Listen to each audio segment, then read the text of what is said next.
Turning 4 months na po ang baby ko this April 16. Wala pa po siyang Rota vaccine. Pwede pa po kaya siyang magpabakuna? Hello, kamusta po kayo? I'm Dr. Jean De La Fuente, your tita doktora. Medyo late ko na masasagot itong question ni Mommy Yel.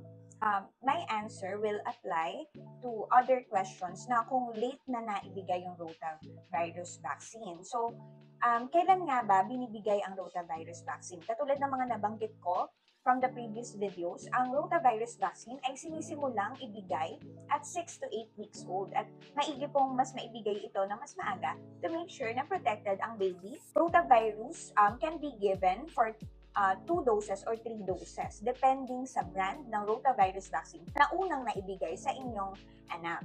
So, kung 4 months na si baby at wala pa siyang rotavirus vaccine, ang tanong is kung pwede pa po siyang bigyan. Yes, pwede pa pong bigyan ng rotavirus vaccine si baby. Yung first 2 older rotavirus vaccine, as I mentioned before sa aking mga videos, can be given yung last dose before the baby turns 6 to 8 months old. Kung ma-make sure po natin na naibigay yung older brand ng rotavirus vaccine sa baby na 4 months old, maaari pong ibigay ito.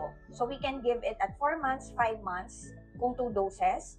Kung 6 doses naman, we can give it at 4 months, 5 months, or 6 months. Just in case po na medyo limited yung budget and pinag-iipunan natin, or kung gusto natin na every 1 to 2 months maibigay yung doses ng rotavirus vaccine, yung newer brand naman po na rotavirus vaccine can be given yung last dose bago mag 12 months old si baby.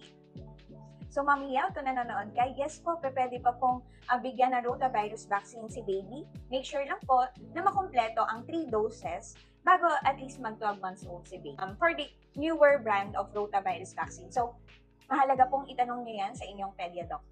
Thank you for watching this video. Follow me for more pedia-related videos and please do subscribe to my other social media accounts. Thank you!